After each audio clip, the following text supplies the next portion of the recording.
If you're looking for an ultra-silent aquarium filter, keep watching. I was gifted this filter that offers a rain shower option, so I had to try it out.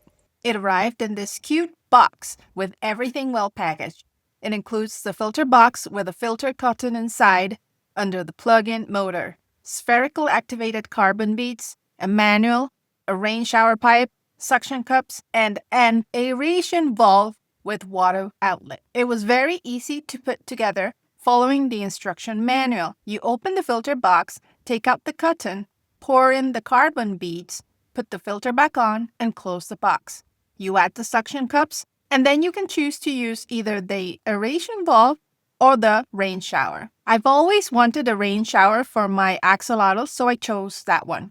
Next, you place it in the interior of the aquarium wall with the help of the suction cups. Be careful to not submerge it completely underwater. The water limit is on the side. I was amazed by how quiet this filter is. My axolotls now have the rain shower feature I always wanted. I am very happy with this product. My name is Gabby. Thanks for watching my review.